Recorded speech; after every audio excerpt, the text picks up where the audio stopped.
Buenos días, yo soy Mafe Boncan y hoy vengo a presentar Conflictos Ajenos, una exposición que habla sobre la República Centroafricana. Antes de comenzar voy a dar una introducción para poder hablar de las características de este país, darle el contexto histórico, la situación actual, vamos a hablar de los actores involucrados en el conflicto presente y vamos a hablar de cómo la comunidad internacional ha intervenido en este país para ir a las consecuencias y por último a las medidas y propuestas tomadas para buscar la paz dentro de este país.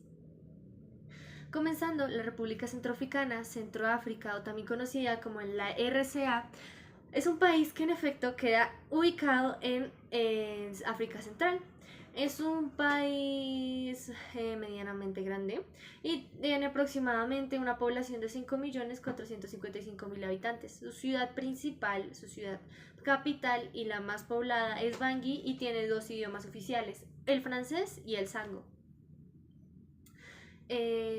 Este país tiene en su bandera 5 colores.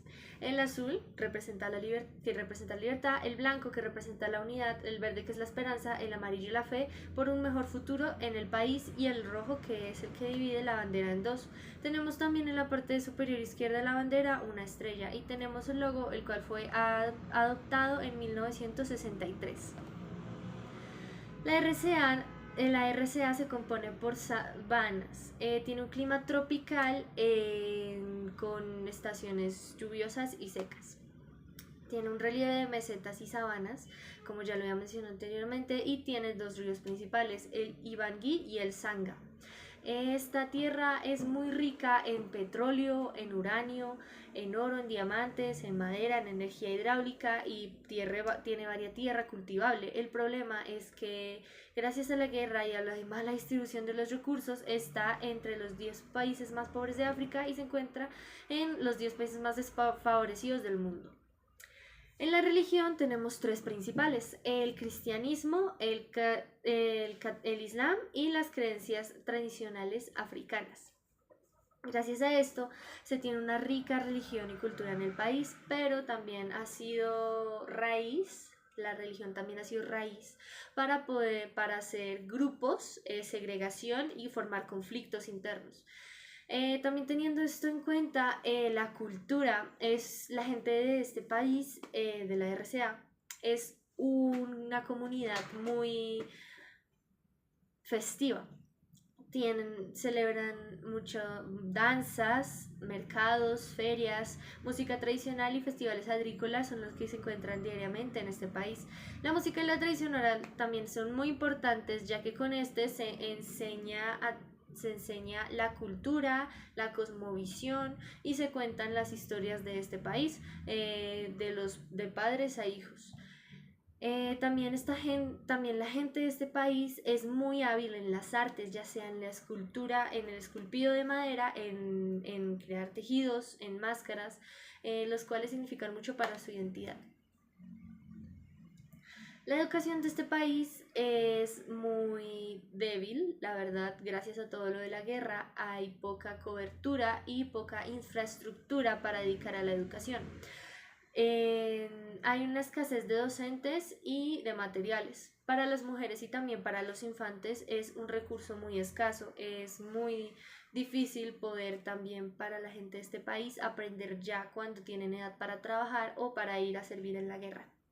El uso de francés también ha sido una barrera cultural y de educación de este país, ya que para zonas rurales y zonas alejadas de la lengua del francés es muy difícil hacer llegar material que sea de uso o de provecho para enseñar a las futuras generaciones.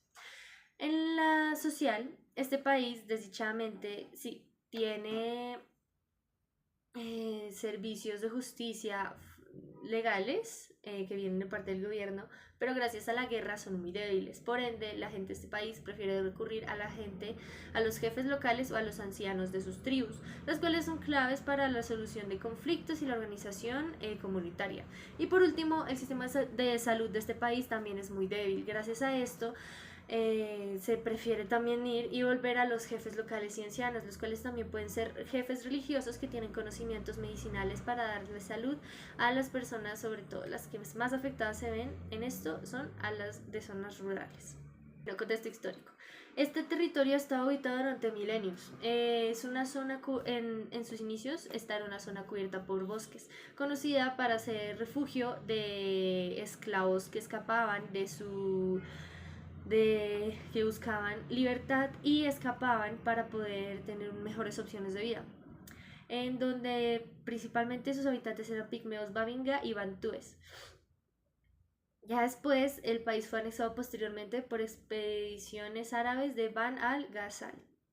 El colonialismo francés inició a finales del siglo XIX, cuando Pierre Saint-Borgan de Brazza llegó a estas tierras y fundó una ciudad que llevaría su nombre. En 1889 se creó un enclave en Imbagui, o sea, una ciudad muy importante para que los franceses pudieran llegar a seguir colonizando estas tierras. En 1894 sería un año muy importante para distribuir el manejo de los recursos naturales de esta tierra. Con ayuda de Leopoldo II,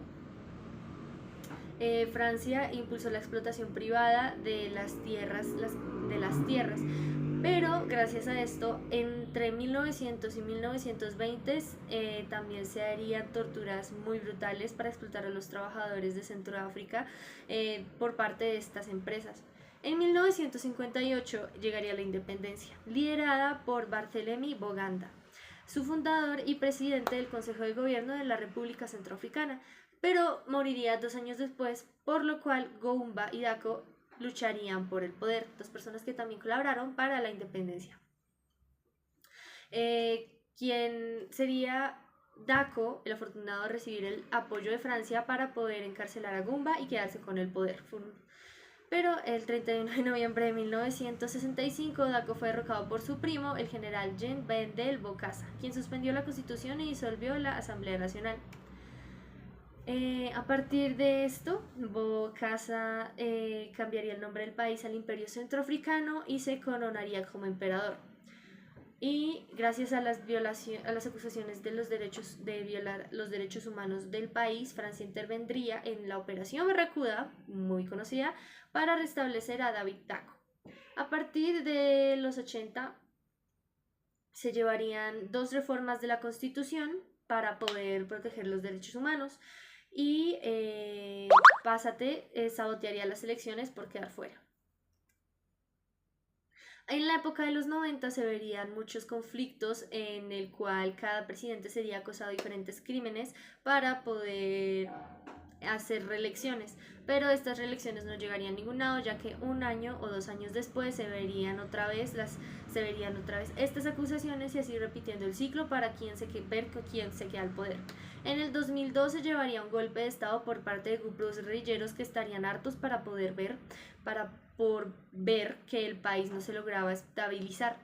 En 2013 se llevaría la Segunda Guerra Civil, la cual, teniendo en cuenta todo lo que he dicho, también sería para tratar de estabilizar el país, pero esta guerra civil sería mucho más intensa, ya que habrían 3 grupos guerrilleros, entre ellos uno no cristiano, un grupo diverso unido por el rechazo a uno de los líderes de otro grupo guerrillero, y se vería la intervención de la ONU, de Francia, en el 2013 y en el 2014. La situación actual del país. Tenemos mucha fragmentación por grupos armados, ya que cada uno busca liderar el país a su manera. Conflictos étnicos comunitarios, impacto humanitario, debilidad institucional, poco acceso a recursos básicos y presencia de actores externos, en los cuales podemos encontrar al presidente de la República Centroafricana, Faustin, el cual busca con ayuda externa estabilizar el país. La CPS, el cual une varios grupos armados que van en contra del gobierno para poder darles voz. La MINUSCA, que es el nombre que ha adoptado el grupo humanitario de la ONU dentro del país, y la milicia étnica Sandé. Este es uno de los ejemplos de los grupos locales y étnicos que participan en el conflicto. Y también muestra cómo son los micros del conflicto. Entre otros sectores tenemos el Wagner Group, que es un grupo mercenario enviado de Rusia para apoyar al gobierno. Antibalaka, que son milicias principalmente cristianas o animistas. La FPRC, Frente Popular para el Renacimiento de la República Centroafricana, y la UPC, Unión por la Paz de la República Centroafricana. En actores internacionales tenemos a Francia, quien está involucrado de manera muy presente, tiene influencia política y cooperación humanitaria dentro del país. Tenemos a Rusia, que está también involucrado de manera política y de manera militar, ya viendo con el grupo del Wagner Group. Y China, que aunque no ha intervenido militarmente, tienen interés económico y han hecho operaciones de paz de la mano de la ONU. Tenemos también la República Democrática del Congo, que ha recibido refugiados, a Chad, que ha ayudado a también operaciones humanitarias, y otros países, entre los cuales podemos encontrar el más relevante, que es Estados Unidos, que brinda ayuda humanitaria y entrenamiento sin tropas para combatir los grupos guerrilleros. Las consecuencias que encontramos en este país políticas: tenemos un estado débil y una crisis institucional.